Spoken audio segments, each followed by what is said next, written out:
fund must ultimately be self-supporting, and decisions on the revenues and expenses for each of these funds are normally considered independently, which would be normal. We want to first, once again, set the go to the meeting.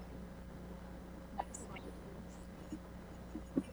A little bit louder. I think you're having a hard time. Okay. All right. Sorry about that. Again, we have no proposed tax increase, no proposed water, sewer, or stormwater fee increases. Programming changes to the solid waste and recycling program will be effective January 1 of 2023, and for the contract years 2023, 2024, and 2025 that we executed that contract earlier this year. Next slide. Okay, Richard. All right, so we'll get into the budget snapshot here, which shows our six primary funds. The capital projects fund and the highway aid fund are not shown, primarily because they are capital only funds, and we like to track our unassigned fund balance. So in this particular slide, we're taking a look at our fund balance usage. We start at the top there with the projected 2022 fund balance at the end of the year. When we determine our projections, all the budget managers go through in September, and they try to make a projection as to whether or not they're going to be within their expenditure budget for 2022, or if they will exceed it, and what adjustments we have to make for that to kind of project where we're going to be. The very bottom line is where we anticipate is what we anticipate using in fund balance or adding to fund balance.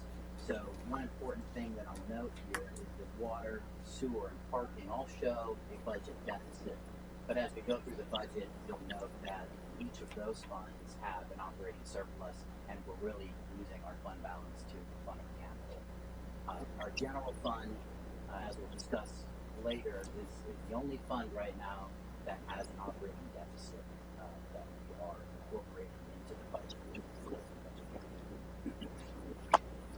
Go to the next slide.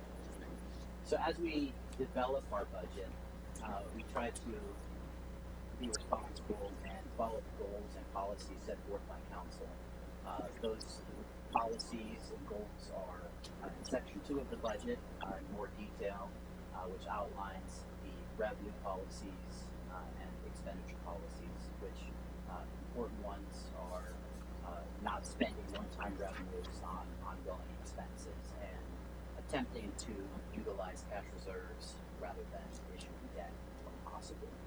So as we developed our budget, we kept all those in mind. The conservative approach to budgeting, when we look at revenues, we do our best to not overestimate what we think we're going to get. We try to be relatively conservative. We look at the historical actual results that come in, and as it increases, we make slight increases each year to catch up and stay close to that.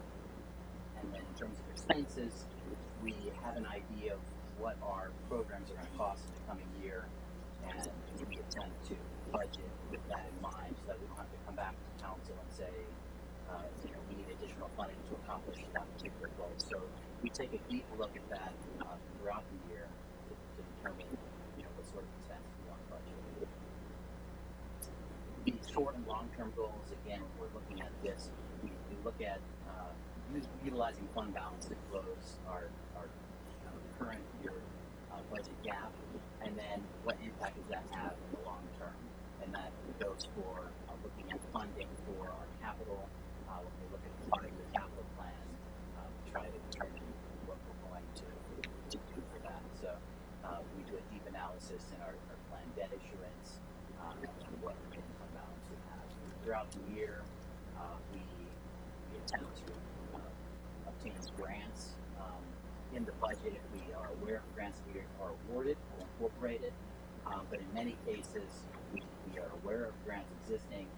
We haven't been awarded it, but during the year, we seek those grants and hope that it can help us further close the deficit deficit with revenues that weren't incorporated. And then elevating transparency throughout the year in 2022, it was a priority to come before council on a quarterly basis and try to discuss where we are through a quarterly financial update and how that compares to what we budgeted. This next slide, just real quick, we have a AA1 credit rating. Whenever we issue bonds, we go to Moody's and we ask them to rate for Carlisle. We wanted to point this out, continue to point it out whenever they reaffirm that an outside agency looking critically at the borough for investors and saying they think that we're in a stable financial position and managing our debt burden responsibly. Okay, we wanted to hit on just continue the theme of sustainability, resiliency, and equity, and you'll hear that throughout this presentation, and you'll see through the 380-page plus budget document itself that we continue to invest in advancing our sustainability, resiliency, and equity objectives.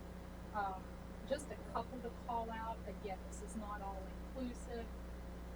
Throughout fiscal year 2022, we have a devoted group of volunteers who continue the hard work, volunteering their time on the Truth and Reconciliation Commission. It's anticipated that the TRC will be bringing back recommendations to Borough Council either by year end or early next year, I believe. In the fiscal year 2023 budget, we continue to support the TRC initiative at the same level of funding as fiscal year 2022. Also thought it was important to call out, we earned the Human Rights Campaign's Municipal Equity Index All-Star designation with a score of 86. The Human Rights Campaign, it evaluates 506 cities nationwide on inclusive and equality laws, policies, and services that are offered by us as employers and local government. The borough score of 86 surpassed the national average, which I believe is around 67 or 69, correct? Yes. And you will hear more on when Ms. Barrier provides her information as far as goals and accomplishments this past year on how we use this municipal equity index, actually, the info from it, in order to try to improve our score as well as enhance the work that Amy does through a broad range of disciplines in human resources.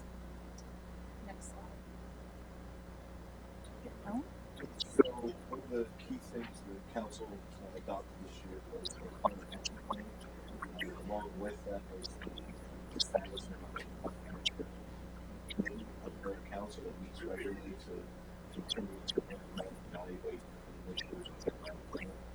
So we continue to integrate within our general operations, trying to intertwine the goals of the climate action plan with the general operations. Key component of that climate action plan is a number of zoning changes, attempt to build a diverse mixed income multiple community private economic development initiatives. That's a key component that the committee is working on and is going to continue to move forward with those goals. We're also exploring the municipal operations plan. We had a number of different planning efforts throughout the year in different areas, and also are evaluating charging, also incorporating that within the parking operations. So a lot of different components there to the climate initiatives, and we're going to continue to make that a regular part of our general operations. continue to evaluate grant funding to help support that initiative.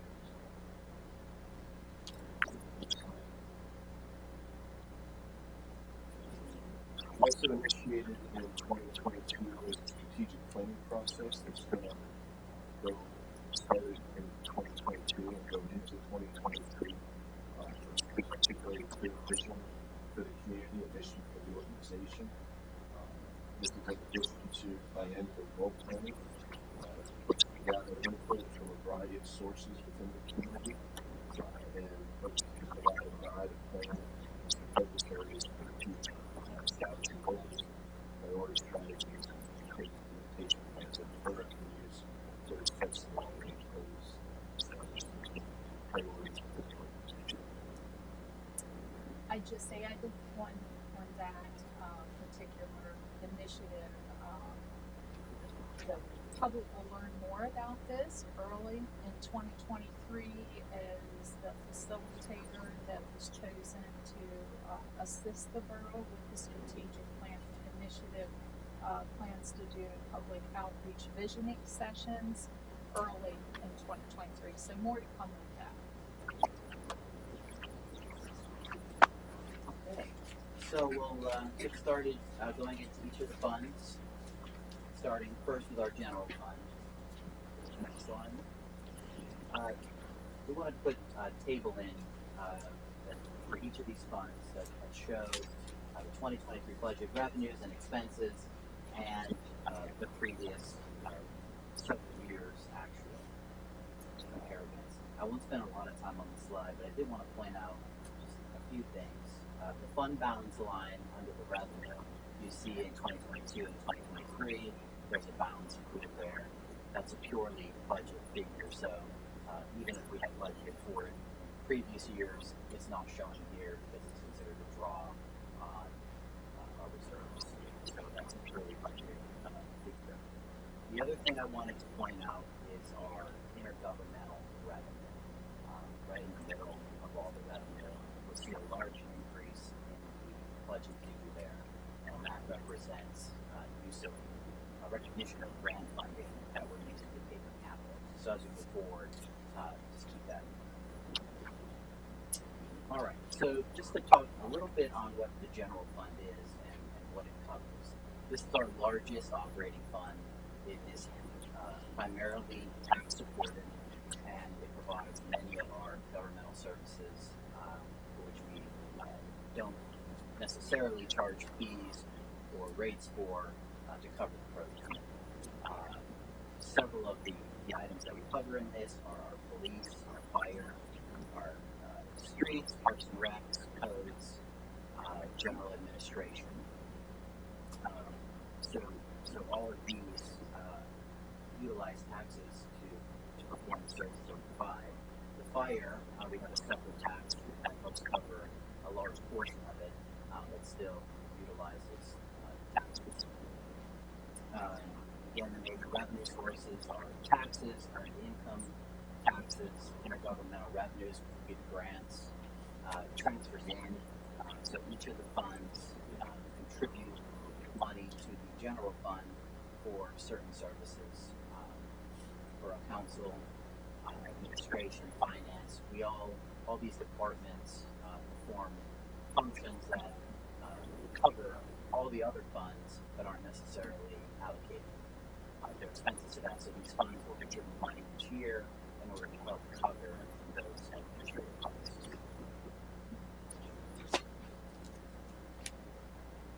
Taking a look back at the how we performed in 2021, we received our audited financial statements, realizing the surplus primarily to one-time revenues that we recognized that exceeded expenses. In fiscal year 2022, we had planned for an operating deficit. We anticipate at this point that we should end with a surplus. These estimates, again, were developed in September, so things could change, but that's our best projection at this point. And then looking at the fiscal year 2023 budget, again, we're not proposing a tax increase to cover the operating deficit at this point. The millage rate will remain the same. Later, you'll take action if council desires to maintain the same tax rate.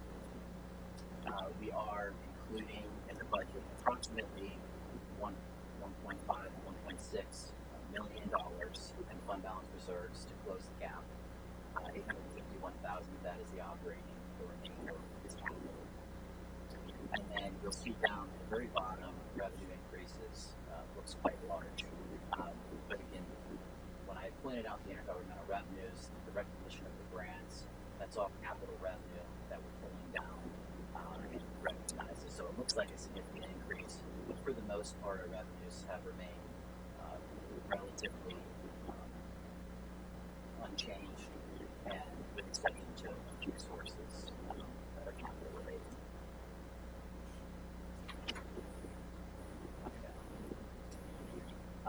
So when we talk about the operating deficit, that is basically stating that the revenues that we're generating are unable to or are unexpected to cover our ongoing costs, the costs that we expect to have from year to year, fuel costs, electricity, those types of costs that if we spend that money, it's not going away. We got to make sure that we plan for it in the future. So as we develop the budget, we take a look at what our tax rate is, what our revenue sources are, and what we expect them to be going forward. When we develop this budget, we project it out through 2027, and try to take a look at where that operating deficit is going. On the next slide, we'll take a look at that a little more. Even though we are utilizing fund balance reserves to cover operating costs and capital costs, we will still be within council's fund balance goal, and utilizing that fund balance is not expected to put us at risk with, in the next several years of not meeting council's goal. And then in terms of the budget increases, on the one tab, on the one slide, a large increase was shown as transfers. That is the offsetting expense for that recognition of grants. Bringing it in, and it's usually going out to fund those capital projects and the capital projects fund and the school. Another point to bring up is our healthcare costs every year. We've talked about that. It's regularly increasing. We received what our rates will be adjusting to next year, and that is a 7.8% increase. It's quite hefty. Something that doesn't seem to be changing. We did implement several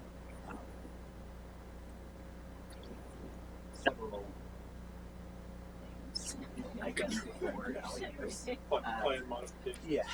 Yeah, plan modifications. You can articulate. Yeah. Which included implementing an HSA, which will help keep the employees mindful of their medical costs and how they choose to seek medical care, and hopefully in the back end generate some savings.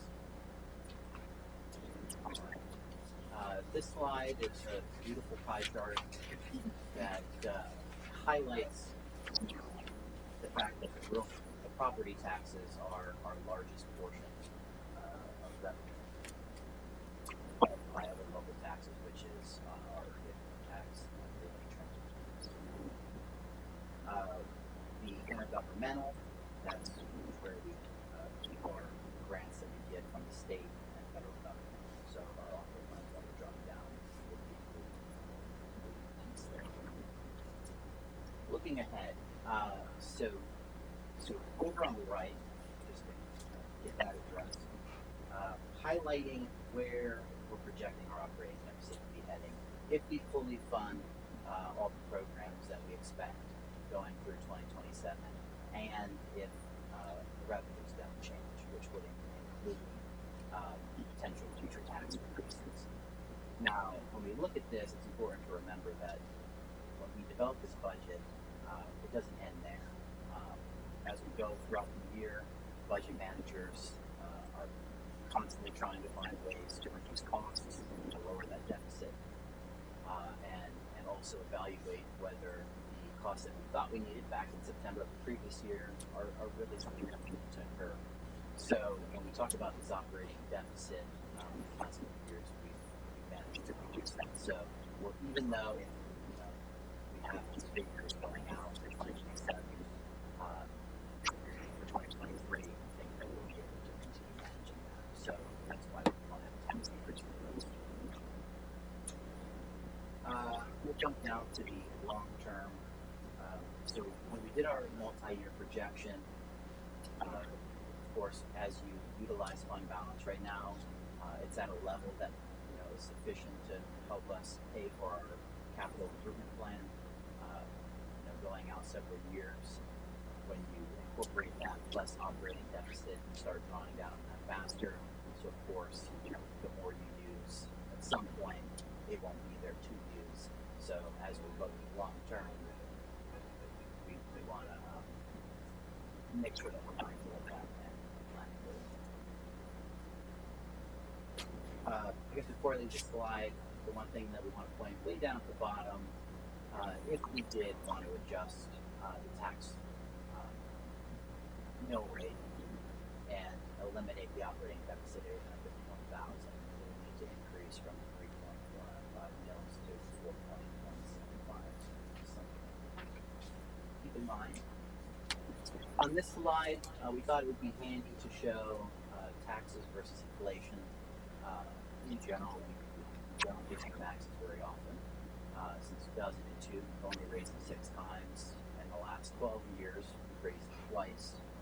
And both of those times, it related to the fire tax, helping cover the costs for our fire departments. So when we look at the last 12 years, our tax rate has only changed approximately 14% in comparison to the inflation rate, which is about 35%. So there's quite a gap there. Inflation outpacing our change revenue.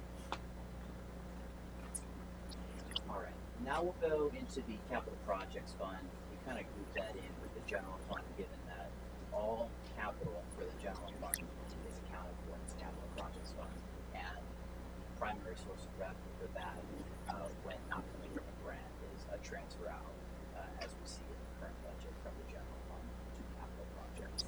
So I would look. As far as capital projects, approximately $9.3 million budget. The biggest component of that is the continuation of the Colorado Speed project. We're looking at the project early in spring. Then we start out with working with the project. That's going on Hanover and construction of 5-year roundabout.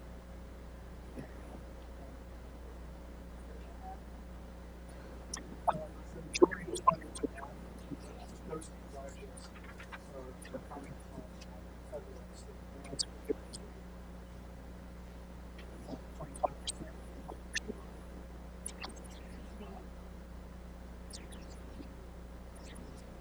The other two projects that you'll see there, the purchase of a new fire engine as well as the fairground and the linear park construction, you'll hear more about those from staff as they go through their goals and accomplishments.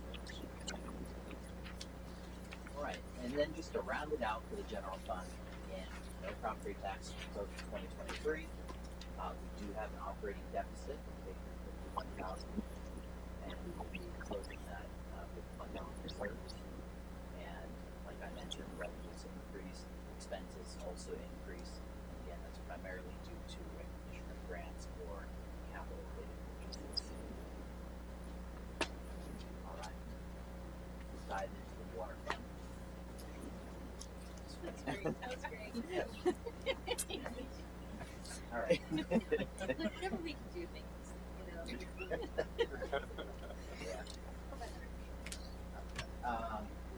So the table's there. Nothing really significant to point out there. We do have a large increase in capital. We are not proposing a rate increase in 2023, so the price that our customers will pay will continue to be $5.95 per feet. That is roughly slightly less than a penny a gallon, which is a little coming back. The water fund anticipates meeting Borough Council's fund balance reserve goals. As I mentioned earlier, this fund is ending with an operating surplus, but overall it will be utilized in fund balance to cover its capital needs. Revenues increased by 4%, expenses increased by 6%. Primary drivers of this capital are health insurance increases, chemicals. We budgeted more for our chemicals in 2022 when we had a bid price for our chemicals, and we regularly received letters saying that for market that they would have to increase the prices. So we planned accordingly for 2023, expecting that to increase. And then also our fuel, we budgeted conservatively for fuel, given that we are no longer in a fixed rate program. Right now we follow the market, so we did budget more for that. In terms of debt, we are utilizing debt to cover capital projects in 2023, but it is debt from the previous issue. So we are not planning to issue debt in 2023 for the water fund or any fund. And then the operating surplus, you see the figure there of what the operating surplus will be, what it is above our operating expenses, and the fact that we're utilizing all that to cover capital. Okay, as far as capital projects for next year, we have approximately $6 million budgeted for installation of the water system implementation project. And that is a $5 million project. A couple months ago, I do have these are two pumps. I was excited when I walked in and saw we had props. Yeah. This is great. No, Betsy's around. There are two pipes that we recently replaced on campus, and they are the pipe that conveys the water from our water main to the customers. And both of these are comprised of Delta steel, which is not going to be steel. And they have holes. So both of these will leak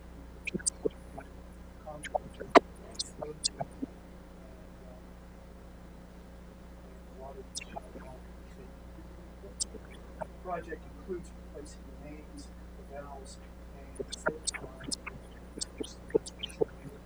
This is wasted revenue for all that water.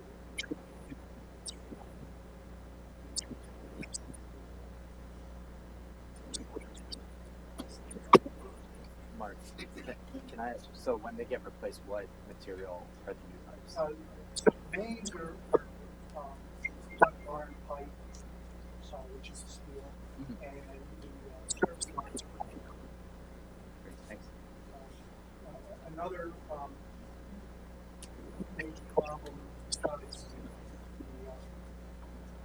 the LBS steel is its lead service lines. We'll be going through the lead service line survey early next year.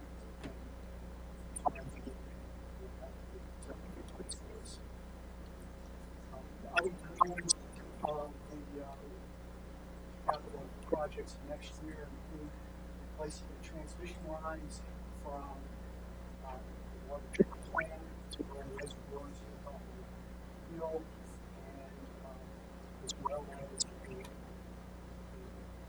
study to analyze our exposure to and methods for removal of per and polyfluoroalkyl substances or PFAS, PFAS.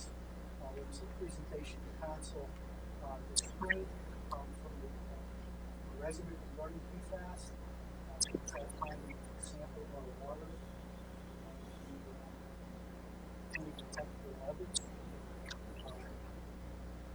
Both EPA, the Environmental Protection Agency, and Pennsylvania Department of Fire Protection, DEP, are looking at regulating those substances in water, wastewater, and biosolids. So we will be going to council next month requesting authorization for approximately $25,000 to evaluate what can be done leverage plans. We also included in the budget for next year.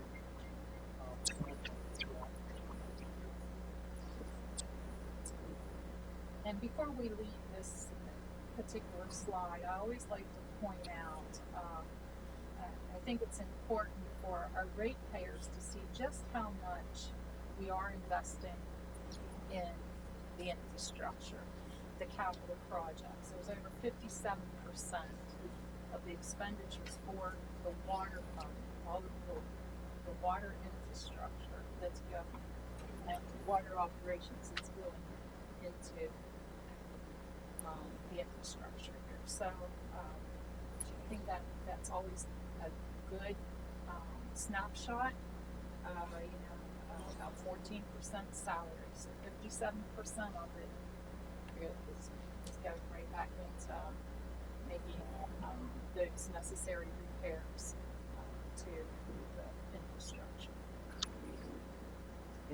Just out of curiosity, Mark, so those galvanized steel pipes that were replaced, how old were they? And then just for comparison, how many other pipes throughout the borough are of a similar age to those ones?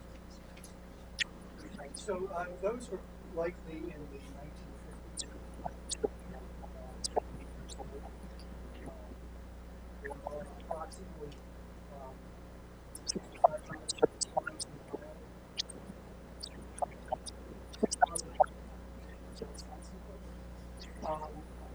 We have information calculated, and then we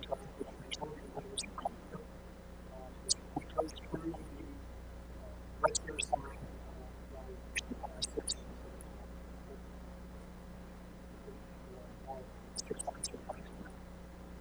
obviously, once they're calculated, we know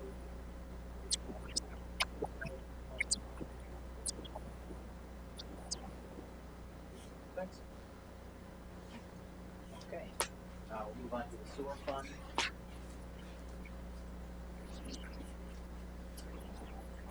Looking at the table here just briefly, the intergovernmental, there's an increase there. We get contributions from the surrounding municipalities who participate in our sewer service. That helps contribute towards capital, so some of the capital projects that we're including increase that. We also have several grants that we have included that we're hoping to get, so they are incorporated there as well. You see a large jump in capital down at the bottom there. So we look at the summary, very similar to the water. No rate increase in 2023. So customers continue to pay $7.66 per fee. Fund balance will still be at council goal, and revenues and expenditures are seeing slight increases again. Some grant revenue expenditures follow the same as the water in terms of what's driving that. Nothing significant outside of capital that needs to be. That's where the pulling out of fuel costs. We are utilizing debt funds for the 2023 capital projects funding, and we are not proposing to increase our debt in 2023, so we'll be up debt issuance. We do have an operating surplus in the sewer fund, so our rates are at an appropriate level, but we will be utilizing all that operating surplus to cover 2023 capital. major capital projects part of the sewer fund for next year is the continuation of our sanitary resources rehabilitation program. We're going to the priority area next. This year we finish the majority of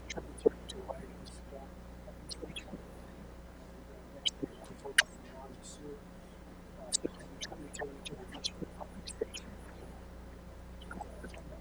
component of capital projects next year is the high solids management plan that we have approval this week. That involves taking a critical look at our solids operation. Public operations is about a third of the projects so it's not an easy thing out to generate a lot of material utilize or get rid of. Critically that the concentration controls in our biosolids as well as technologies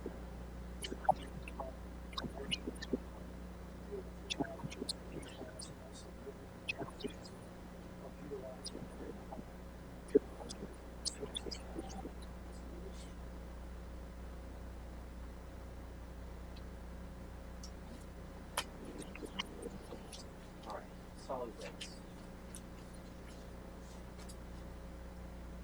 The one thing I would point out on this table, and solid waste in general, is with the program change in 2023 and beyond, we essentially have made this fund a purely operating fund. So money coming in, match money going out. All the money that we collect from customers is paid directly to the vendor at the rate that they are charging us. Go to the next slide. Taking a look back, historically, in 2021 and 2022, we've had an operating deficit. In 2023, the program change that's expected to go away. We'll continue evaluating that project this year. Listed on the slide are details of the program and the changes in rates. We highlight essentially what we're doing is moving from a pay-as-you-throw program to a hybrid program where all participating customers will be assessed a $75 charge per quarter, which is the rate at which the borough is charged by our vendor. So we're passing that directly on, and that will allow our customers to place out one bag or container of trash, not to exceed 40 pounds each week. If the customer needs additional methods of disposal, they are able to purchase tags from the borough and put out additional bags. This rate is now being included on the utility bill, so starting in January, whenever the customers receive the bill, they'll see what charge will come there. And the last thing I want to point out is that when you look at that table looking back, the compost facility we pick up, that used to all be included in this fund, and that's now being funded hard by the general fund and the stormwater fund. So all that's included in solid waste fund is strictly pass-through costs from our vendor.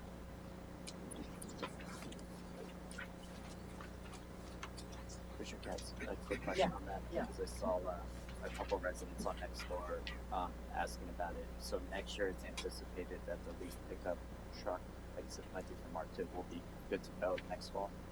Fingers crossed. So council approved parts of that equipment in January. The next day was delivered in May, in June, then in August, November. It was supposed to be delivered today. Okay. And So it's out in the park. It's out back. we just missed it. It was covered by snow. So the intent is that when we do receive it, train our staff and Great.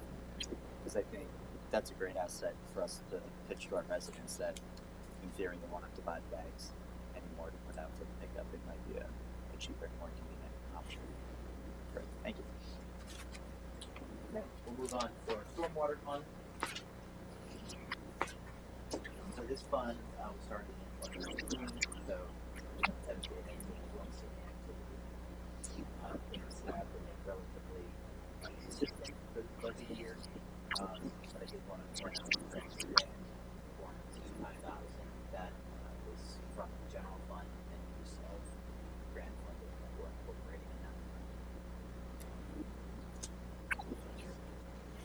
established our fees starting in 2019. It was expected that those fees would be sufficient to cover us for 5 years.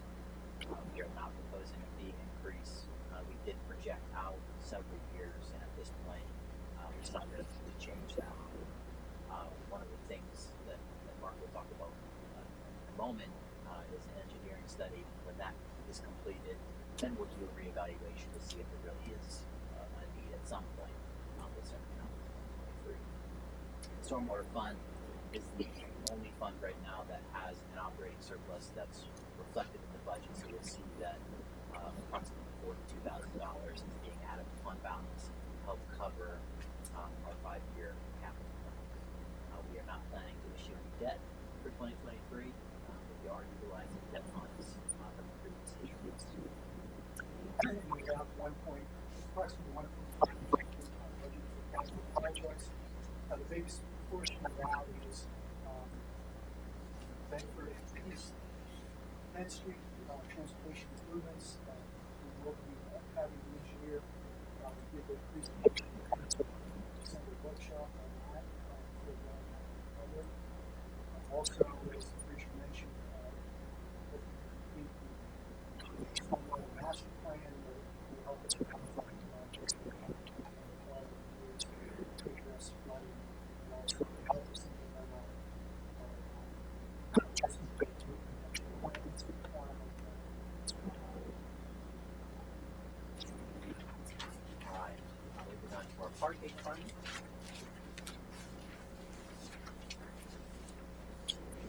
Nothing really that jumps out on here. We do have a large increase in land capital that you see at the bottom of your expenditures. Go to the next slide. We are not proposing to increase rates for the parking fund as part of the 2020 budget. One of the things that we have been working on is evaluating our lease program. We'll continue that early next year, and depending on whether there are any changes to that program, then at that point we may evaluate rates for leasing, but we do not have any rates or meter rates proposed to change in the 2020 budget. We are meeting fund balance goals set by council. The revenue increase is quite substantial. This is one of our smaller funds, so really any change that happens is quite significant. But the largest is related to grant proceeds that were hopefully utilized for capital expenses. We are not planning to issue any debt, but one of our largest projects is our parking garage and for the parking lot. We do have existing bonds that we can utilize if necessary to improve on that. One thing that we wanted to point out is that the parking fund has recent years been supporting economic development and setting funds aside so that council can take a look at what sort of economic development may be necessary and utilize those funds. So in 2023 we did include funding again set aside for that purpose. And then I'll just wrap up the capital on this. The largest was the parking garage.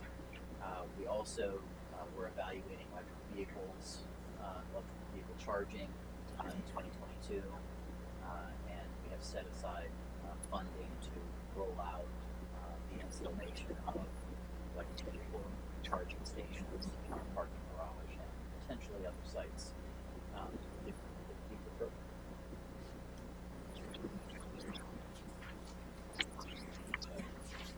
Our highway fund, just go to the next slide.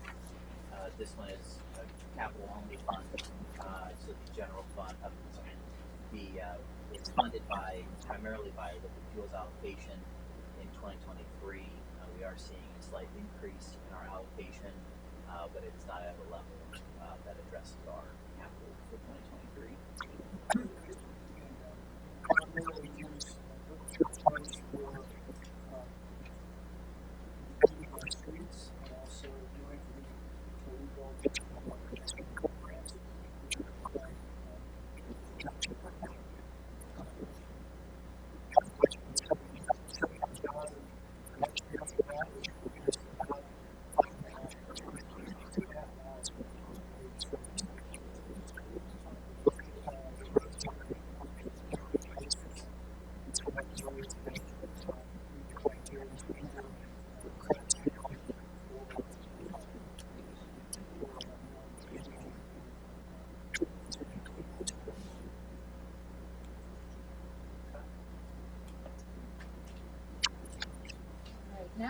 Park and Highlights. We're going to first look to our Director of Parks and Recreation, Andrea Kraus, to give us an overview of some of this is staff's time each year traditionally to provide council and the public just a snapshot of some of the accomplishments that each department has achieved, as well as goals going forward into 2020.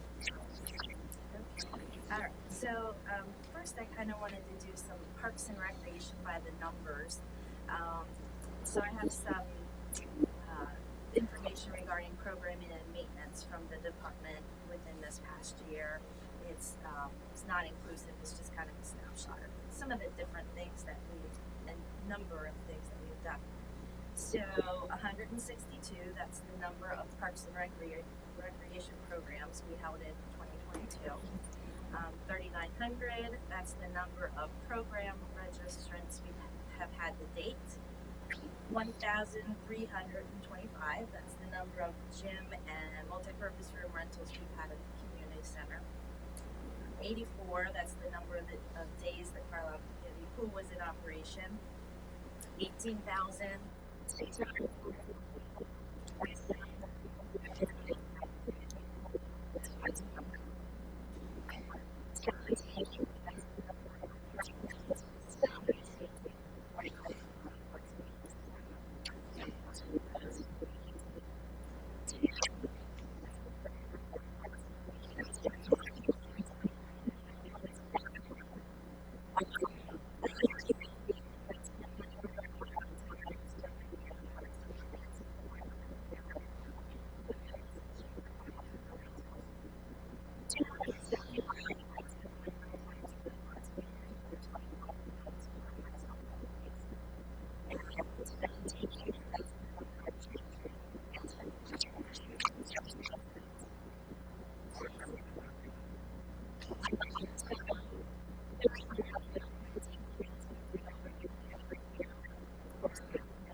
We went all digital with our registration and reservation system. We used to, people would call, we put it in our system, and then we'd also write it down. We got away with the writing it down, and now we do it all totally digital. So that's been helpful. We conducted a recreation survey, program survey on Carlisle Engage, asking the community what their recreation needs are. Parks and Rec is currently working with the class from Higginson College to analyze the survey. We'll also look at ways to expand the rec programs offerings and the needs of the community. That same class is also looking at the recreation in lieu of ordinance. So staff will look into what their findings are, and in 2023, we'll look at the borough's current ordinance and structure, and see what recommendation we might have. In October, Parks and Rec worked with Walmart to provide 2 mobile flu clinics and some booster shots. Parks and Rec is collaborating with DCA for the holiday parade on Thursday, December 1st. We installed coin boxes for lighting and repaired cracks in the Leetour pickleball and tennis court. We updated the heating system at the gatehouse to include a ductless HVAC heat pump system. And as you all know, we completed the final design work and bidding for the Fairground Avenue Linear Park. We did that through extensive community engagement on Carlisle Engage and face-to-face and public meetings. And then also, we started construction of the skates farm, and we're looking to open that as soon as safety needs are met. So looking into 2023, our goals, construction of the Fairground Avenue Linear Park continues. The contractor will begin work on Lot D, which is the park area, sometime after Thanksgiving, and they'll work through June 30th when the project is to be completed. Members of Carlisle Youth Cycling Development will be at the December Borough Council meeting for council's review of the final design plans and bid specifications for the pump track at Valley Meadows Park. So that's coming on strong. And with construction to be started sometime in 2023. Working with the Kiwanis Club, and they're completing fundraising for the Fort Resort rebuild, and they're on target for work in spring of 2023. Also, a couple of things with the Parks and Rec Board at their September 2022 meeting. They approved the Carlisle Pickleball Association to raise funds to convert the tennis court at Leechworth into pickleball. So that happened in September. So that group is also raising funds. And then finally, Parks and Rec will continue to work with sustainability practices when able. The lights at the Fairground Avenue Linear Park on both parks are solar. We are hopefully installing the 3 solar powered trash compacting cans to be placed in 3 of our parks, and we're also installing LED lights in our shop currently. So those are some things we're doing in 2023. Any questions? The only thing I'll say, and this isn't up to do with the budget, but you're doing fabulous work here. And I know all about it because I've been to all these meetings. But, even when I see stuff about the skate park, I see people every so often say, what's a good pump track? But once we have all these things upgraded, I think telling that story as we always think about people coming about downtown and why people come here to visit or to live here. I think we're DCA and sort of really showing because parks are definitely the reason why people choose to live somewhere as we thriving, vibrant downtown. And keep trying to, obviously good water structure, but it's not the most exciting thing to tell. So I think and that's always something that I like to tell the stories, and Stephanie does a great story. Did you not see the props tonight? It's hard to sell it to people. If I can just bring that rusty old pipe with me, and I can engage. Sure, Mark's fine. Just carry the pipe around. It doubles the weapon. But I just think tell it Stephanie does a great job of one at a time basing also thinking about marketing and comprehensive telling the story. It's a great story time. Mark, you're doing great. And with that, Mark is now up. Great segue. Okay. Well, 2022 has been a very busy year for staff as we know this place.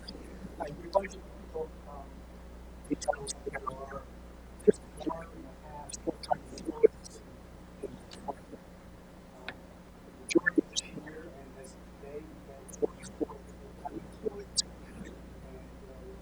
more recently, the 3 of those employees will retire. Those 3 employees have 109 years of service.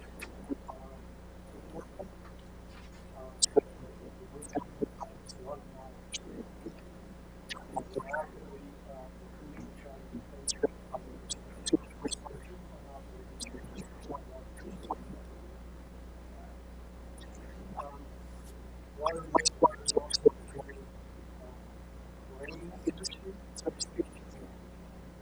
So, pretty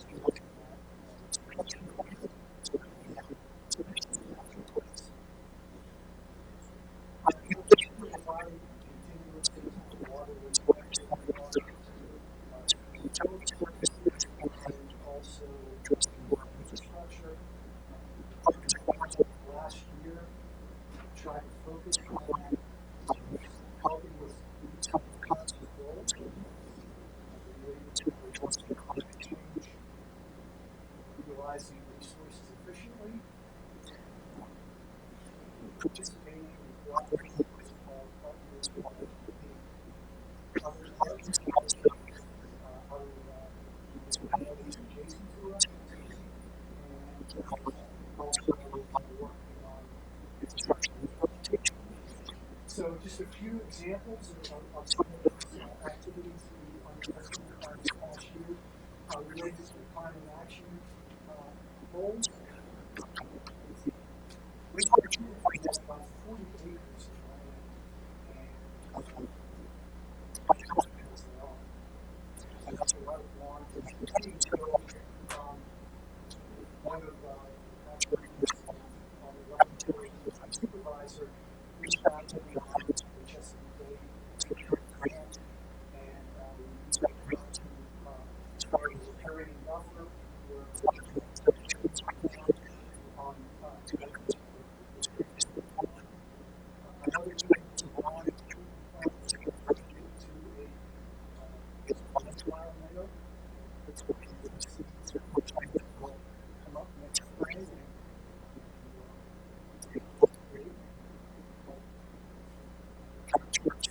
runoff and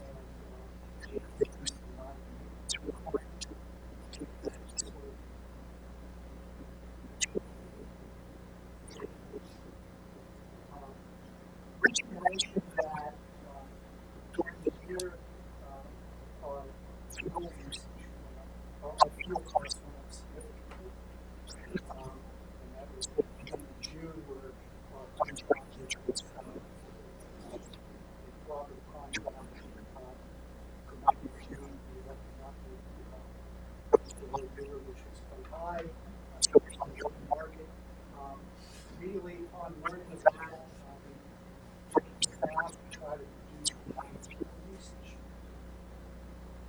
Our fuel usage is about 60% diesel fuel and about 40% gasoline. Gasoline, we look to try to reduce diesel fuel by substituting vehicles and also doing a variety of other destination practices to try to reduce fuel. And looking at fuel usage last year in 2021 and this year through November, we reduced our usage by 10%. So we're trying to continue to another one of the activities that we looked at with climate action is a rolling stock of vehicles and equipment that is liquid fuel as the maturity and was replaced with critical analysis to try to find if there was depending on the taste of to replace those with electric equipment. With fuel grants that we receive each year, we use for paving, and one of the things that we do each year is we look critically at the roads of the paved and determine whether or not there's opportunities there to reduce the area of the proposed we did that this year on Third Mile Avenue by reducing that road width by 8 feet, and we're looking for opportunities next year as well. Also, for the Carlisle Connectivity Project, that referred to as Complete Street. Those roads are not 38 feet wide, they're much narrower. Intersections, there's rain gardens, there's 24 rain gardens that we installed, as well as both trees that we planted along that corridor. We provided staff to the climate action committee in addition to evaluate transportation to look at ways of using the amount of mass transport from residents.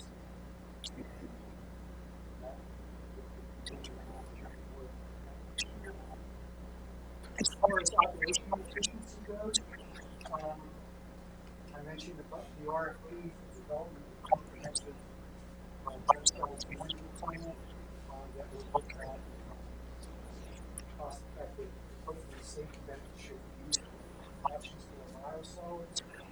We're working to, complete the stormwater master plan. We'll hopefully be approved the workshop meeting on establishing the hydraulic model, where that model was, how the model was used for flooding areas and what can be done to replace those flooding areas. We worked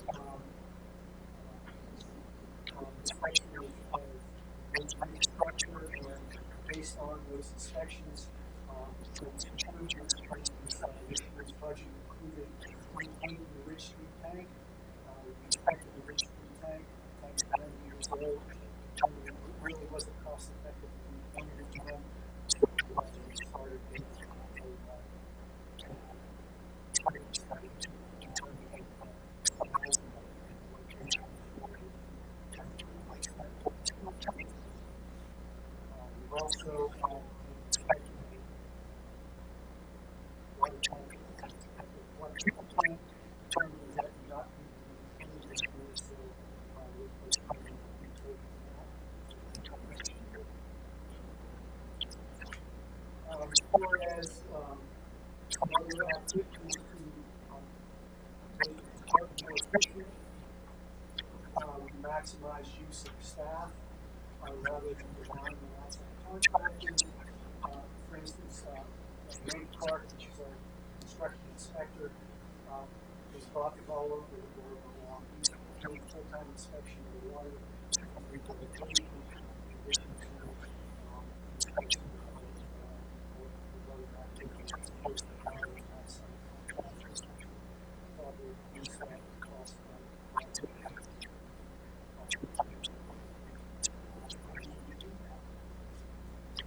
our staff tries to do as much as we can in-house rather than relying on outside contractors. Some examples this year, we did a lot of base repair of road surfaces as opposed to including that in the road rehabilitation work that the outside contractor would perform.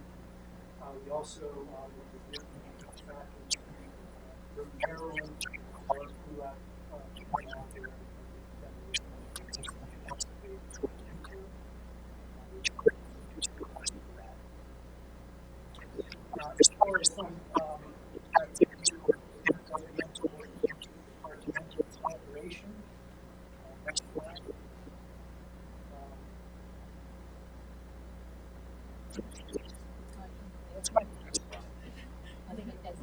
But some activities, we're cooperating with Carlisle Barracks, Milton Township, on a post-road improvement study. The Barracks approach municipalities about potential improvements on post-road and try to promote folks walking and biking on that road as opposed to driving to the Barracks.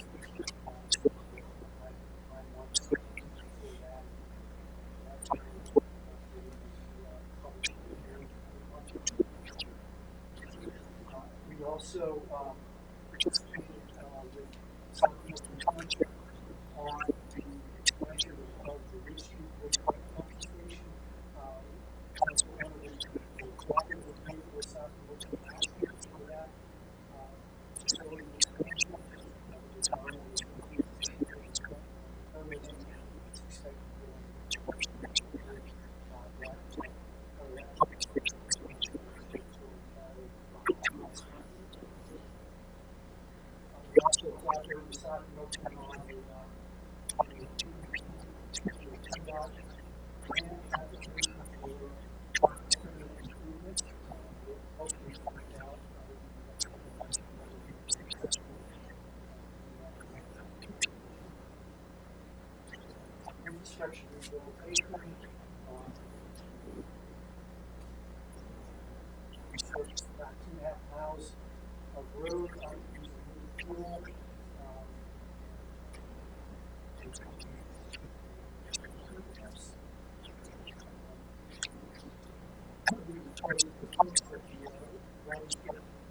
recreation, and we also expanded that capacity, so that hopefully those will last another 30 to 40 years.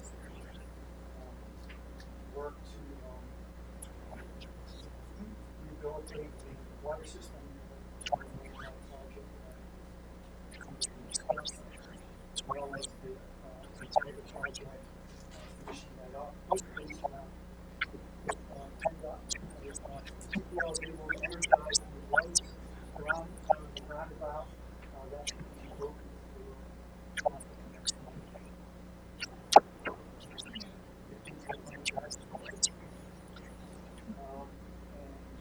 And continue to look at the water treatment plant, the wastewater treatment plant, and replace equipment that has elevations so there's no longer functional.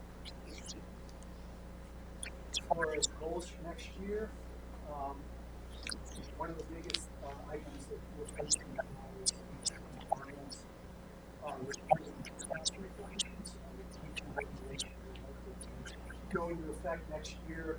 EPA, HHK, likely will publish draft regulations early next year, so we'll have its evaluation and undertaking that should hopefully dovetail nicely into recommendations for next year's budget.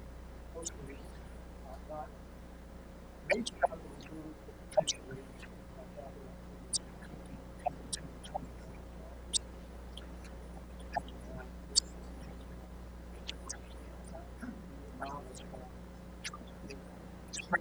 how low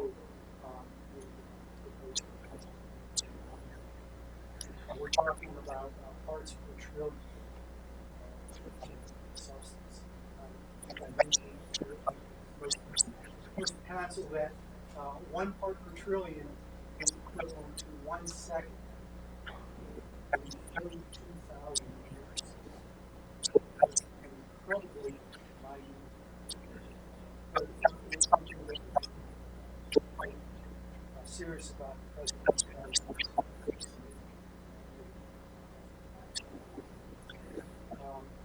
continue to water and soil rehabilitation projects, and earlier approximately $12 million. We'll be evaluating the water plant for potential viewers as opposed to just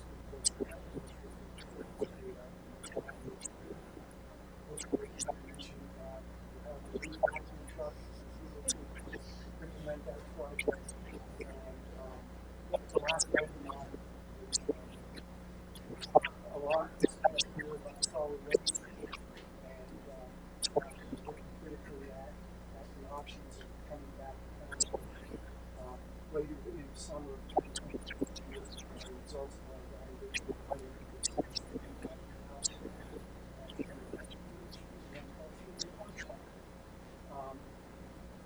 we're doing it now because if we find that it is cost-effective,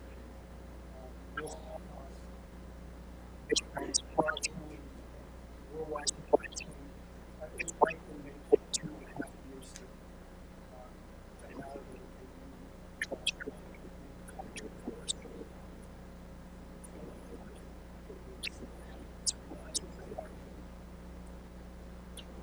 a very busy year, and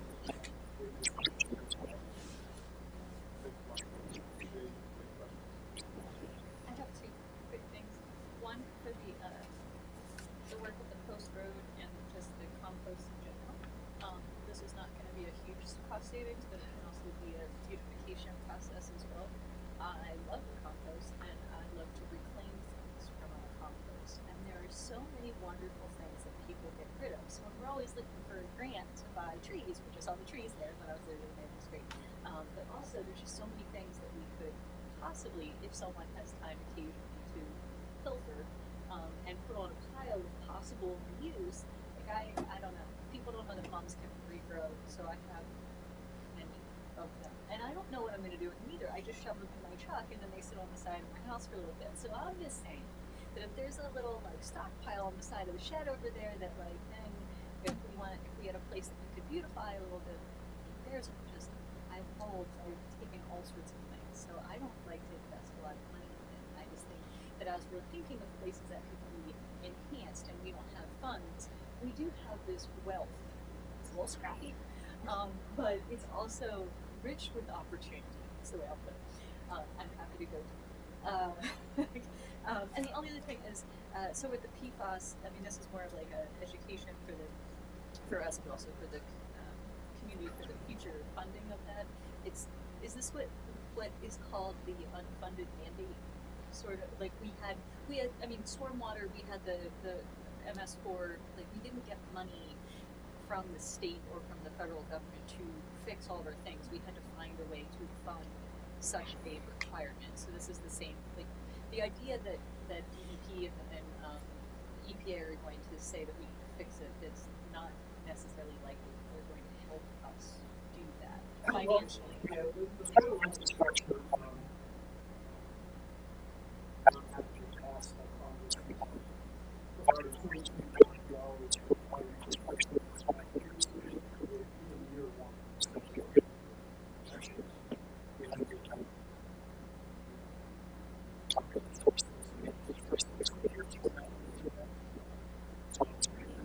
That money was provided to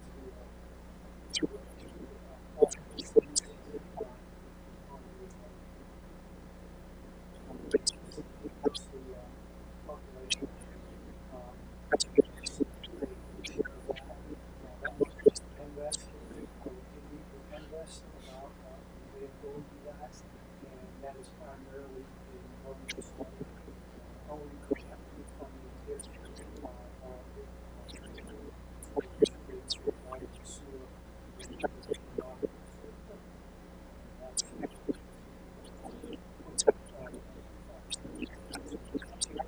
$700 a year for a cost of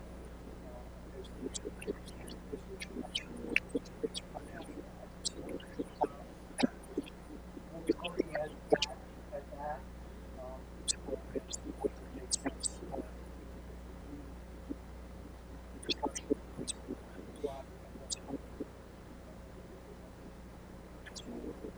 It is a look. It's not great. I mean, I think that's part of what I'm trying to help illustrate to residents is that if this comes down to it, that we're anticipating it's a large amount of money that is not being funded from elsewhere, and we have to creatively figure that out. And in time, it will add to deficits of figuring out how that will correct, right?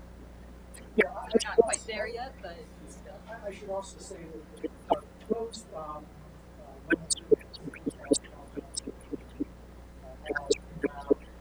are treated waters below that. Have some comfort in that. What we don't know is what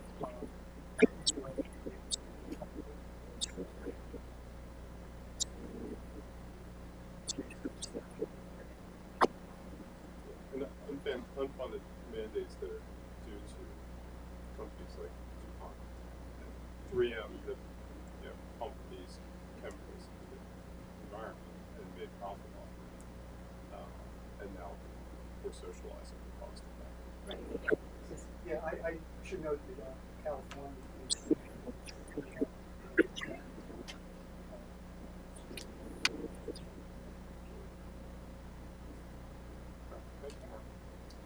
It's time for the lights and sirens portion of the night. That's the best part. Start with Chief McDonald. Good evening, everyone.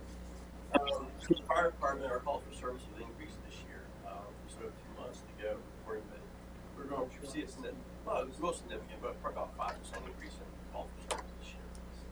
Compared to 2021.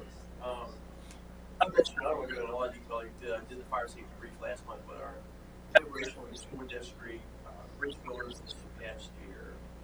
Programs that we have for fire safety education have been really helpful with the information on fire safety education and getting into the schools and into the public settings again, which this increase that I think we're part of the 2020 was pretty high, but we're above 2020 with our public engagement. So, which is really good. We're happy with that. We're going to probably work again with Chief Landis and Bridge Builders and do another cost business with protectors, find another community within the borough, and there's a dialogue, but good reception off of that. Early District Council approved our emergency operations plan that's for Kelly County. The plan gives for companies to evaluate the successfulness of our borough or municipality, see our risk about how we respond to the resources we have to respond. We're going to probably, the first quarter of next year, work with staff and council if they wish to have Kermit County come in and do a briefing of how emergency operations center will work and responsibility as staff, both in the event of something major and so within the borough. So we're going to work with that. We develop Go kits where we can set up campus where we do it here. So chauffeur, we can run things. We have things where you don't always have to be here. You have to be at the police station or the fire station or Kermit County. We develop these just where we get out and be able to respond. So we're working on that. So with that, I work with a lot of the businesses and industry on their emergency operations plans just to make sure that I mean, their best to see how we go and lead in the right direction on developing their plans. It mentioned up here, the borough management mentioned about replacement with Palmer.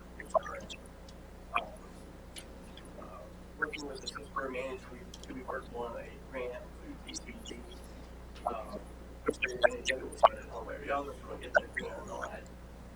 But one thing we heard to throw an exact number on it. Right now, when we started in 2021, paying the engine at $750,000. It's now $1 million just because of the cost. And what we've decided to do with the companies, we're going to reduce. We're going to have one company be able to do rescue work. We're going to eliminate the one instance of a reserve pumper that was left out for a version. We can't go down any more than what we are now. But working with the union fire company, the Burr Engine Removers, fire rescue, and house service. And that's a significant cost for the borough for the cost of replacing the engine 7 years down the road when it would be due for replacement, plus the maintenance of it, the equipment that it carries, and all those things that go with it. So, like, just the new rate is something to go with it. So, there's a significant cost savings there, and I think that needs to be really noted. Even if we order that engine today, we're at least 3 months out from receiving it. So we're in discussion how long we want to keep that reserve pumper. So I've been working with the surrounding mutual aid chiefs in the past year. We've met several times and are with staffing and trying to have keep roles assisting the instructors during the day. We're working with them. The mutual aid chiefs may come in, help support our command staff. Went out there times during the day, I'm available to support them. Then that's started some conversation with our county chiefs. We're putting together a support team that on major incidents, say if we have a starting out in Carlisle, a real support team and support us, other chiefs, support staff, things like that. So that was hopefully that's going to happen in 2023 with working Kermit County. Mark mentioned about PFAS, PFAS, we're going to know all that mess at the end of the year. Fortunately, we were probably one of the first departments in the county. We replaced all our phones, which has PFAS PFAS, and we took it out service immediately as soon as we were notified by our insurance company. And we replaced it with the borough. And then we're also part of the Station 45 Crowd Fire Rescue is part of the Central Task Force, where they have a large amount of them that respond to large incidents, and Central Task Force and goes to our so we're happy to report that. We really worked a lot with development of joint training between the companies, our mutual aid companies, especially the Carlisle Barracks. We have training, bird training twice a month, and Carlisle Barracks is normally in attendance. So we work together, play together. So it's very helpful to have responses and knowing who can do what. We're reaching out to we developed a training plan for next year to bring other resources and more partnerships with our training. We mentioned we're always looking for ways to retain and increase our membership. OCA. We did a reduction in cost for our members to go there. Parks and Rec did the pool passes, which I enjoyed. We do the incentive programs, but we're retaining some folks, but we're struggling bringing new members in. We're part of the capital calls for the regional grant for through the federal government for recruitment retention. We haven't received any from it yet as far as for the recruitment side. We're 6 months in. I think it's a 3-year process for the different public relation things that we put out. Stephanie does a good job of putting things out on social media, promoting some videos together. We just worked on last week. And we just put out one of our junior members over for RSU put together a recruitment video he's putting into the high school. So, to try to recruit those young folks.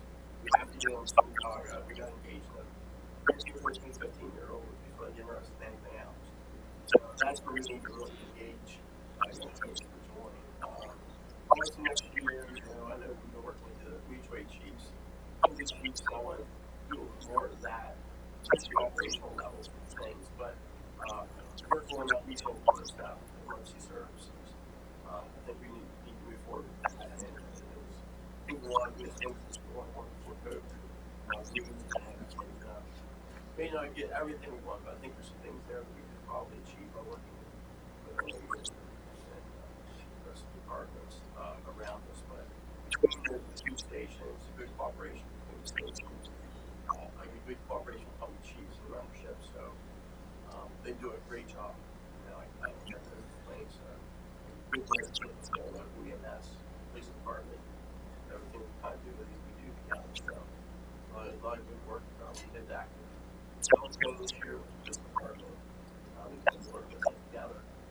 We had fire, police work together with that program. We did some comments. And we also did with the training in-house here with the staff. Police and fire. Yeah, that seemed to go very well. Any questions, comments? My question is, I know we're really hoping to get that grant from the fire truck, which comes tomorrow, they tell us. But if we don't get that grant, is there money budgeted at some point in the next year or two, or where are we on that? So part of our debt insurance previously we incorporated the fire truck into that debt insurance. So currently in our 2023 budget, plan use is debt. Focus would be grant and government and be able to use that debt for something else. But right now it is funded. Another project we're working on for many years, between police, fire, and then public works and services. We're working with that right now. They're looking at right now, probably ordering them this year or next year. We don't have to pay anything for it, but the implementation of the police is going to be like the summer, fall. Just a humorous comment about the regionalization. Preparing to re-engage in that, I was looking at the agreements that they passed up in Center County when they regionalized up there. And I was reading through them, got to the signature pages, and noticed one of the township supervisors signed his name and put a smiley face next to his signature. And for those who have tried to get these regionalization efforts moving along, I imagine the depth because it was such an effort. Because most adult men are probably not signing smiley faces, but he must have been so excited. So, thank you, Chief. Lieutenant Latshaw. I'm sure it won't be as entertaining as Chief Landis, but I'll do my best. I'm going to steal a Richard thing here. A fun fact. It's not a penny for a gallon of water, or Richard Mark's math with 1 second for 32,000 years, whatever. That's crazy. Do you think of that yourself? It's a joke. But anyway, the fun fact of the night is this month is the 18th anniversary of the police department. That was built. It used to be in the basement here at Borough Hall for many years. For those of you who may remember that. But ultimately, That'll segue me into facilities a little bit. Capital budgets, things like that. The roof was leaking one day back in the cell block, and it was literally pouring to the roof. But here's my plug. Ready? Jeff Strickland, Strickland Construction, came out and fixed it for free. Jeff Strickland, Strickland. No, he did. He did it for free. He did it something, so he's done a good job. And of course, we had to get the boilers replaced last, I think in January. They went out. We didn't have a little heater with the police department for about 6 or 8 weeks or so. But we got through that. And then we had to replace the rooftop unit. So, and that may have been in 21, but that was like $60,000. So my point being is the building ages, we have to move forward with. So there's a lot of that stuff in the capital budget as far as HVAC and the roof and all those sorts of things. And I know there were some thoughts on Council Hicks came over with Richard on the right someday, and we were talking about putting solar panels on the roof or something like that, which would probably require, now this is not in the capital budget, but this would require some sort of, probably a new roof, which of course would be hundreds of thousands of dollars to put solar panels on the roof. That goes for, and probably some as well. That's just food for thought. But besides all those fun things at the police station, we got a second dog who's all privately funded, Jackson, Canine Jackson, is going with Officer Stover. Officer Stover has done a real good job with it. Jackson's a little friendlier than Chaos. So Chaos is a patrol dog, crowd control, apprehension, all these sort of things. Whereas Jackson is a bomb dog. Okay, so he's friendlier. You can pet him. He's good for community events. Chaos is not as friendly and probably but Brian's done a good job with him. We did have a golf tournament out at Eagles Crossing in September. We had a pretty good turnout. It was the fundraiser for the Newville and Carlisle Police Department canines, and I think they did a real good job. They've raised, putting it together quite quickly, several $1,000s will be split between the canine fund for Newville, Borough Police, and the Carlisle Police Department. But K9's doing a good job. He's getting out to the schools. He's done some things in the community. We try to get him downtown for all the different events as best we can. He did recently have to have some surgery done. I calmed him down a little bit, but he's back in action. Here recently, so he's back in full now. So that's the K9 thing. And look here at successful community outreach programs. The one that always gets me the most. The chief is big, little, got some other officers who work with some kids in the community and get out there. It's one that Officer D. Martell and Corporal Mayer and a lot of the officers. So if you go to the police department, you'll notice that one of our offices is completely filled with toys. I mean, the whole place is packed full of toys. So they do this every year. Is they go out to Target, Walmart, and private donations from citizens of the borough and surrounding areas, and they donate these toys. And then Jamie will put out a call for Officer D. Martell. Put out a call for people to come in and help wrap these hundreds, if not thousands, of gifts for December. So if you're not busy, feel free to stop there. So they'll do all that. They'll get it out. They do that every year, and after the past several years, they do a good job. And doing this. It's for the kids at the homeless shelter or some of the kids that are the families that are less fortunate here in Borough. So they do that part as far as community stuff, which is the logistics of that whole operation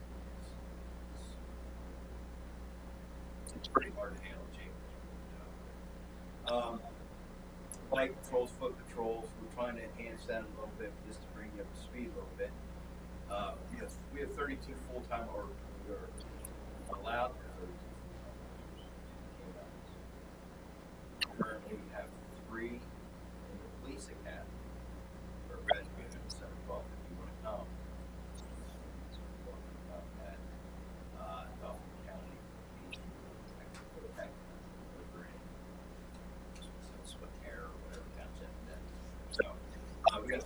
graduated from the academy on December 12th. And we just recently participated in the Cumberland County Consortium, which essentially is all departments in the county get together and we have a big hiring party for the people who want to be police officers. Now, just to put it in perspective for you, when I took the police test a few years ago, there were 3 spots in the borough. I think there was 207 applicants or something. For all of the departments for the county, sorry, that's how it's going this year. I think we had a total of 100 show up. Okay. Out of those 100, some failed the physical fitness test, some failed the written test, some whatever reason they bounce out. So ultimately, right now we're in the process of to get to our complement. We're in the process of background investigations, which also lead to us to have some more for whatever reason. But we have 2 that have been conditionally offered. I believe I've almost got 1 completed here. I think maybe next week because our psychologist got COVID. So we have to push that back a little bit. So here, hopefully by the end, 1 kid's in the academy. I say he's a kid, he's 30 something. And the other one is Act 120 came from Kansas.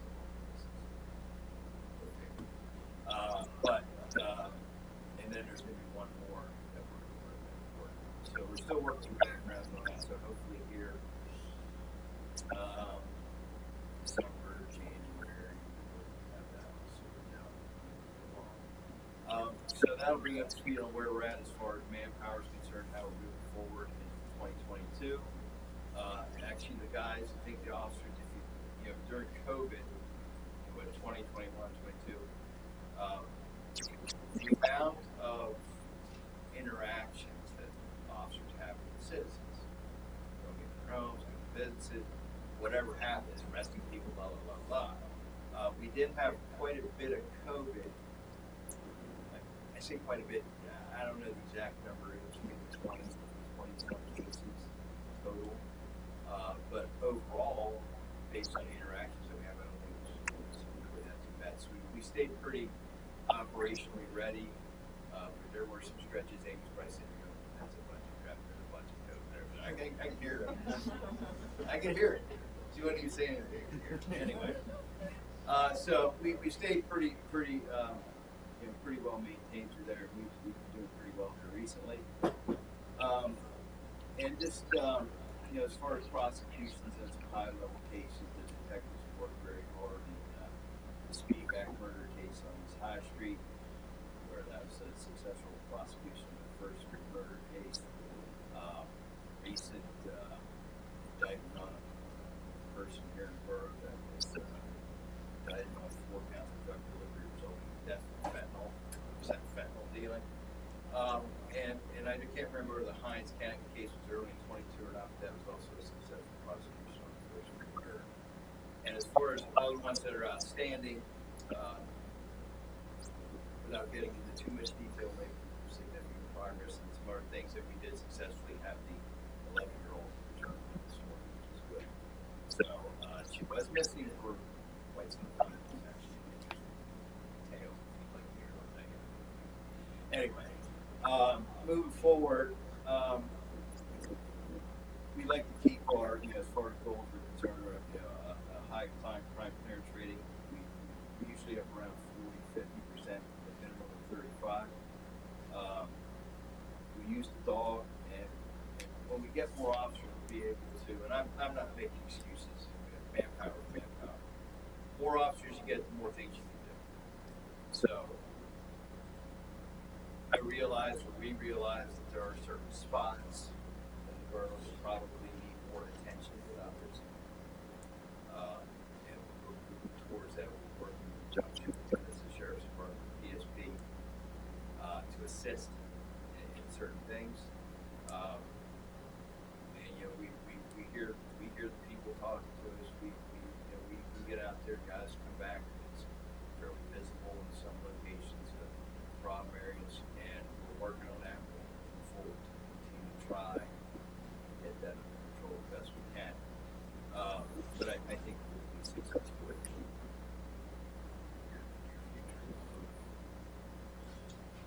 So we're continuing to send our officers to training. Keeping them trained up is the best thing. You don't want cops that don't feel well trained. It makes them nervous. You don't want nervous cops. Well trained cop is confident, every confident be able to do your job correctly. There's a lot of things you run into as a police officer, as you well know. It's kind of hectic and screwy and all kinds of different things. We got, so we try to keep them trained up so we keep them confident. Also moving forward as far as, I know Mark had said there's 3 people getting ready to retire from the borough or public works that are 109 years of service. I probably know 1 or 2 of those guys, I guess. So, we're trying to get the guys trained up. We have some fellows in the officers in the police department probably get a little longer in the tooth as well. Not really important.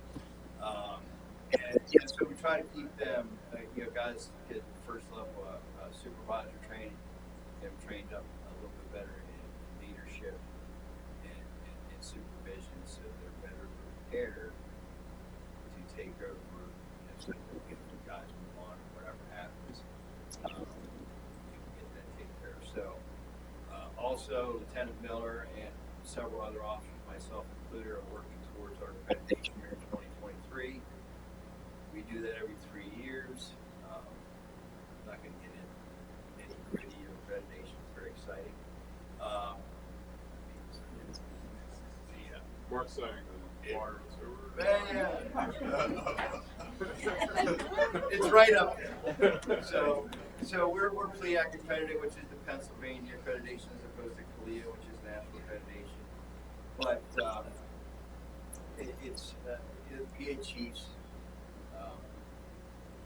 put together the accreditation program with PLEAC, Pennsylvania Law Enforcement Accreditation Coalition, and it's a set of standards that you have to meet to be accredited, and it's a lot of improving things and putting it all in the system. Now we've digitized it, so it makes it a little bit easier, but we should have that all accomplished here. I would say I think we're re-upping July 2023.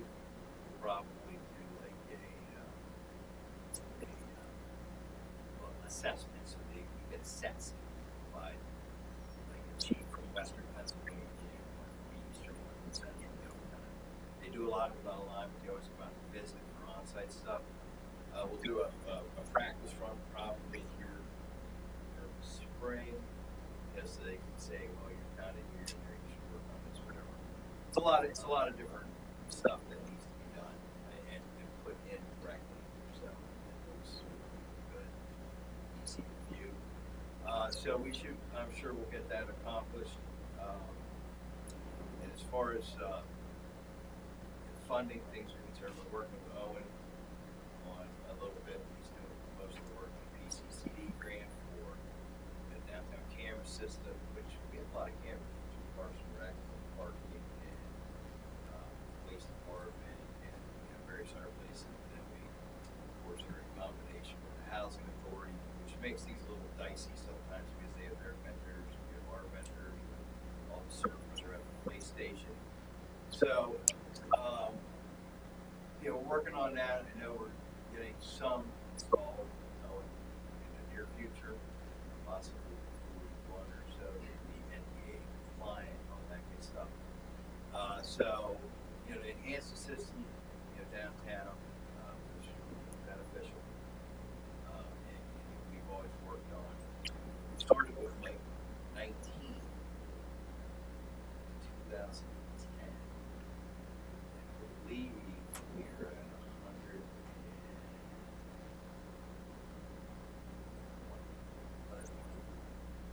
So, and that's not an expansion, just willy-nilly expanding these things. It's been kind of calculated out the best the trends, whether it's where things were moving from a criminal activity standpoint, or better to serve the traffic level, or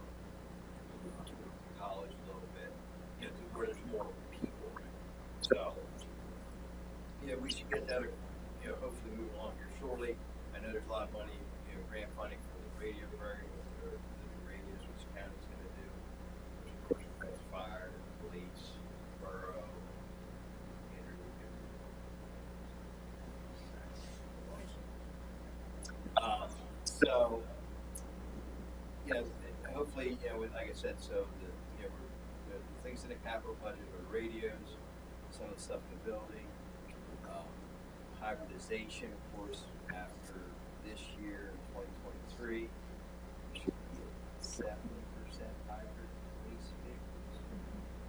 We have looked at electric cars. They're not quite up to speed yet at Ford for electric police vehicles. I did get to drive an electric Mustang.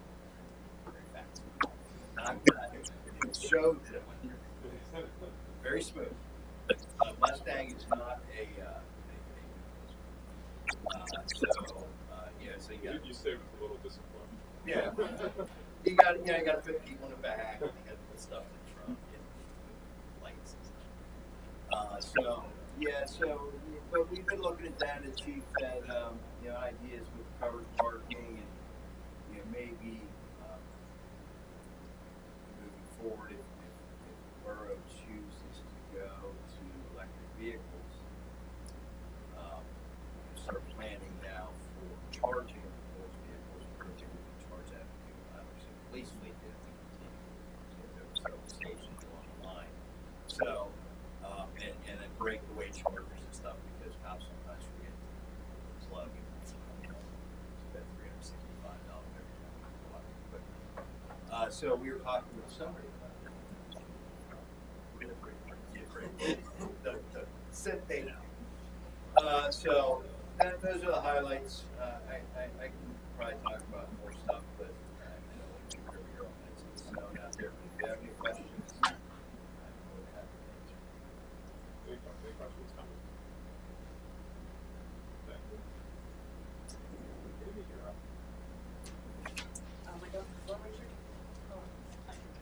It looks like the other slides a little. So we'll go to finance first, since that's the. Yeah, absolutely. Sorry about that. It's not a problem, stuff. We'll have to, now we're held in suspense. All right, well, mine's rather brief. The good news is that you have an award winning finance department. They just don't stop rolling in. So I'm very pleased with that. It's really embarrassing. Yeah, so just a couple of things. Each year we go through an annual audit. As we reported to you this year, we did get the highest level opinion we could get on an audit, which we're proud of. We did submit for the GFOA 2022 budget and also achieve that award. And the goal is to submit for those for 2023 and the 2022 audit. One of the things I wanted to point out for the 2023 budget, one of the requirements is improving our multi-year projections, and that also aligns with council's goal. So for 2023, we tried to do a more robust multi-year projection. In the budget in section 1, you'll see evidence of that, and it has developed a good base for us moving forward and helping us refine as we go. Go to the next slide. A couple things that we did for our parking, the parking aspect of the finance department. We accomplished 2 studies, and are currently going through review. One was a review of our parking leases and the overall utilization of our parking lots, determining the vacancy rates and considering what we can do to reduce that to help the overall parking in the borough. The other was doing a study on electric vehicle charging. We had a vendor come in, we did a walking tour of the borough, kind of pick their brain as to where we might install charging stations. We recently received a quote for the parking garage, which is their number 1 recommendation, but they were also going to provide us a response on the other sites that we visited, including several parking lots, to determine where they think people might benefit from having a charging station. So we did that study with the hope of getting these charging stations rolled out Also in this year, we removed the moratorium on the water terminations and late fees. So we tried to ease people back into that by providing assistance programs, which included working with the Pennsylvania Department of Human Services, where they helped pay past due bills that people may have during COVID. In addition to that, we were very lenient on our payment agreement plans so that people had ample time to make payments to that. So we've seen a large decrease in our outstanding balances in regards to that. To improvements to services, we are sending out courtesy reminder letters to people who have past due balances, which was an improvement. Previously, if you were late, you would just get a door hanger and then terminate it. Now you get a courtesy letter, a door hanger, and then still unpaid, or if you don't, the payment termination. And then the last thing I wanted to bring up, we have been installing these smart meters, which has helped in doing remote readings on our utilities, and that allows us to detect leaks. So one of the things that we've been doing is if we get a detection on a property, we'll send them a letter indicating that our system is saying you have a leak, to call us. We can give you some recommendations on how to look into that, which the goal ultimately is to help reduce somebody's bill for a leak, which can be a pretty substantial course of work if leaks go untreated. That's it. Any more words for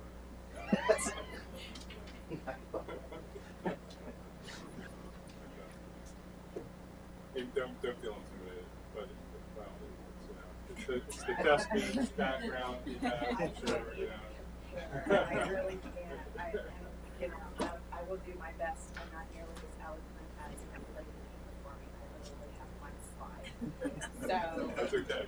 It's getting late. it is getting late. This will go quick. We're going to be an award for All right. So this year in 2022, we resurrected the safety committee, and the committee is working towards certification in 2023, which will save 5% on workers' compensation insurance. The members of the committee take their charge very seriously. They've been working on various initiatives. Most recently, they implemented biannual safety inspections for all of the borough buildings. So thank you to the first staff for helping us out with those inspections. They've also they help chlorine safety training for the staff at the wastewater and wastewater plants as well. We rolled out the employee self-service website to non-uniformed employees so they can view their pay stubs and their W-2s online and update some of their basic demographic information. So that has the added benefit of reducing paper usage and printed by the borough. We launched diversity, equity, and inclusion education and training programs this year. So all employees completed the discovery, learning, level setting sessions with Deborah Vereen of the Vereen Group, and then we issued a training evaluation to determine what our next steps would be. Our next steps would be that we have implicit bias training scheduled for March of 2023. We have an employee engagement committee, which is a group of employees whose goal is to get employees engaged with one another and with the borough community. So in September, we started scheduling monthly after-hours gatherings with local businesses and the means of supporting them. And then in November and December, we're doing food employment drives to donate to local nonprofits. As we mentioned earlier, the Human Rights Campaign Municipal Equality Index score, we expect that to increase for 2023. We improved the performance evaluation process for non-uniform employees by implementing a set of competencies that set the standard for the behaviors and values that we want to see in borough employees.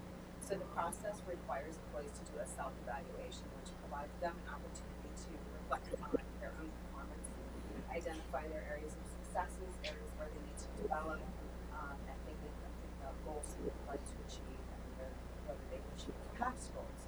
So then the supervisor and the department head takes that employee self-evaluation into consideration when they evaluate the employee, and they collaborate with the employee to come up with at least 3 goals for the coming review period.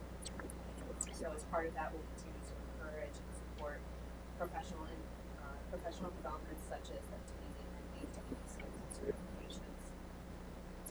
Then as part of our wellness program, we provided health and safety training this year, including AED and stop the bleed, CPR, and active threat training. Again, thank you to Chief O'Donnell and Lieutenant Miller for holding that training for the employees. We continue to promote the free confidential employee assistance program on a quarterly basis, and we send out monthly flyers on a variety of health and wellness topics such as stress, nutrition, and oral wellness to educate and remind employees of the importance of healthcare. We launched training and career campaigns for the water and wastewater plants by focusing our message around the fact that these are jobs that don't require college degrees, and that we offer on-the-job training, professional development assistance, and a stable career with room to grow and advance.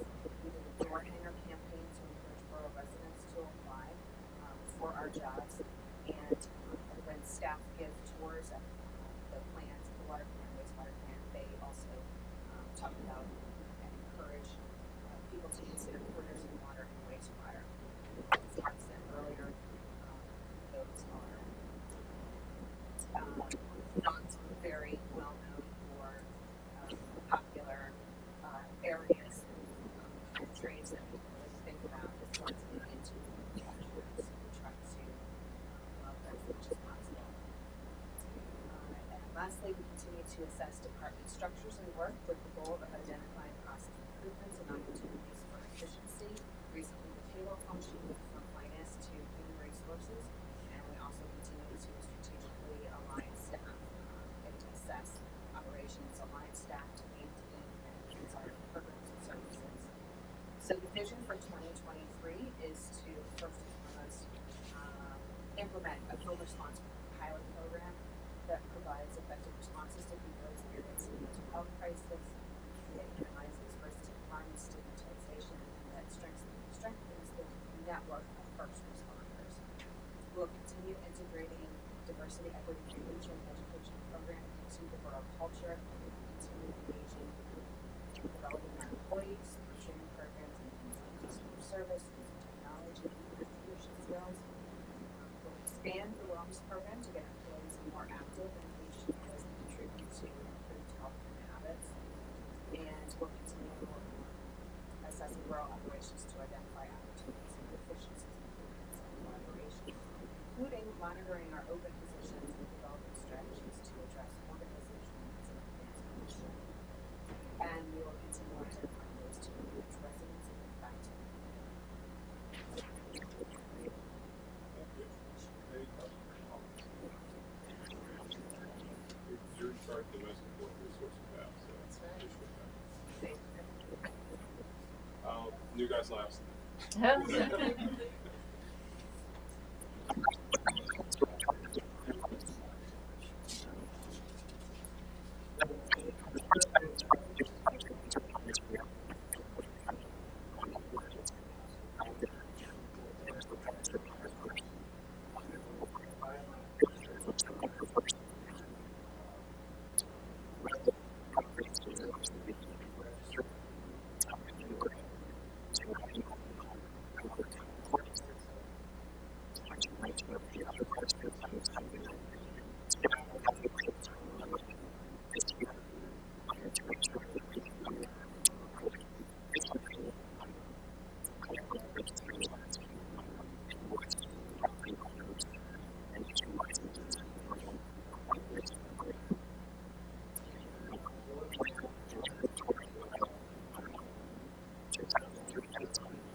What was that demo?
Morgan is my last staff person. Linda's been with the borough for years. Linda has sort of a hybrid position. She's able to work with Mark's staff, urban sidewalk program, as well as needed street excavations behind the borough for utilities and different things. So Linda manages the current program for those operations, works directly with the inspector, Mark's the one that's out in the field and she's also got a strong background title services, which comes in handy for compliance response. County's database for the owner of record, which is certified. Linda's worked with owners of record so that we can we started exploring a new municipal operations plan, which is part of the council planning goals. It's articulated in the climate action plan. I was late to the meeting tonight. After listening to a class of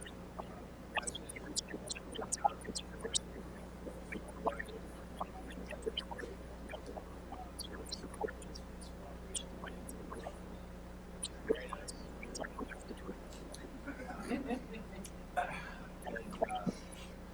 We did manage to get a couple of grants. One's $10,000 for staff asked for a lot more money than 10 grand for what we got. But this project is about, we wrote up a proposal to do a community garden at the location of the workforce housing. Unfortunately, people manage those properties and have changed the borough's because of different opportunities. The grant program is super cool. Changing the application from B, provided those funds are used to get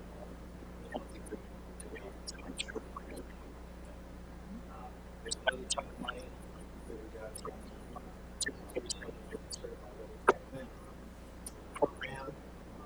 Again, staff asked for a bunch more money than we got. We ended up with a budget of 12.5. RFP was issued to try to get consultants to fight for that amount of money. It didn't go well. But we did get some decent notes about what we could do to reduce the scope of the project and stay knowing the cost expenses and what is reasonable for consultants to do in their evaluation of historic architecture. The overall update is hard inventory. Have a really sort of split the project in half and that is come back to more grant funding next year. So we anticipate doing that for the next 20 months. Let's go to the next slide if you want. Oh, right. We're going to try to get the staff using e-bikes. So we budgeted a few e-bikes for the code staff. Thus far, the challenge that we asked them during the interview, first they have 200 bike and all of them were. So we're hoping that this will, with some training on how to use an e-bike, we're hoping it will take off next year and they'll be able to use that in their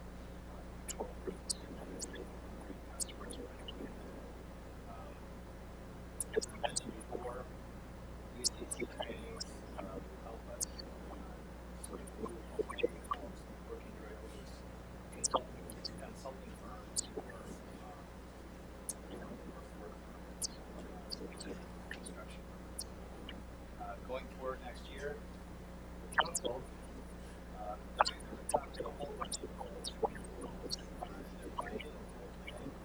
A lot of them cover land use and economic development.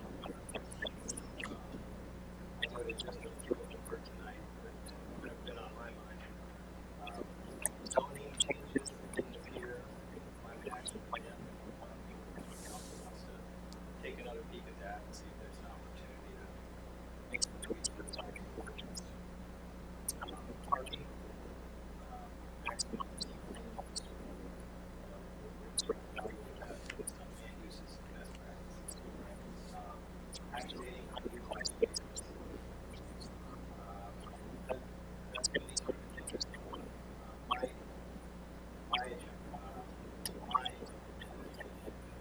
goal that was adopted was high school. And it's like probably the higher potential underutilized commercial blocks will grow. It's got maybe some potential for mixed use. That east High Street area has a lot of franchise style architecture that is sort of less resilient to market changes. So possibly what we might look at for East High Street is looking at some baseline requirements for that corridor. So that we can infill development sort of fit with the area. There's some cool buildings that could bloom up. We're also expecting to develop a process for content our community sort of reflect through our national identity. So we're going through that process. The subdivision and land development ordinance, what's adopted sort of is what it is, but how we manage it internally warrants some evaluation and some improvements. So we're going to try to work on that next year.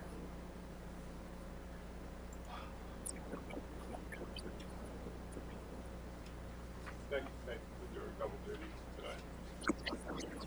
Any questions or comments? Congratulations for being here a year and please don't. You just had a bunch of wonderful things that will help. Promise. Still no public comment here in Borough Hall. Anybody want to? They've even left us there to us. You're one person, but you don't. Okay. All right. Thanks.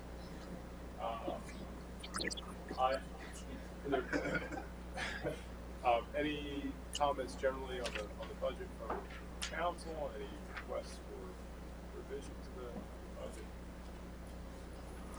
Okay. Then I'm going to hand it off to the finance committee to work through a series of votes that are necessary to move the budget forward with one additional item under D that's budget related, but a little bit beyond it. All right, thank you, Mr. Mayor. So obviously there are a number of items to go through today. I'll start by moving that Borough Council approve the 2023 proposed budget for public display and public comment purposes. Motion to display and for public comment the 2023 budget. Is there a second? Second. Second by Councilor Ramsey. Any comment? I'll call the question. All those in favor, please signify by saying aye. Aye. Those opposed say nay. Motion passes. Next, I move that Borough Council schedule a public hearing for December 8th, 2022 at 6:45 p.m. for the purpose of receiving public comment regarding the fiscal year 2023 proposed budget. Motion by Councilor Stubbe to establish a public hearing for public comment on the budget. Is there a second? Second. Second by Councilor Ramsey. Any comment? Call the question. All those in favor, please signify by saying aye. Aye. Those opposed say nay. Motion passes.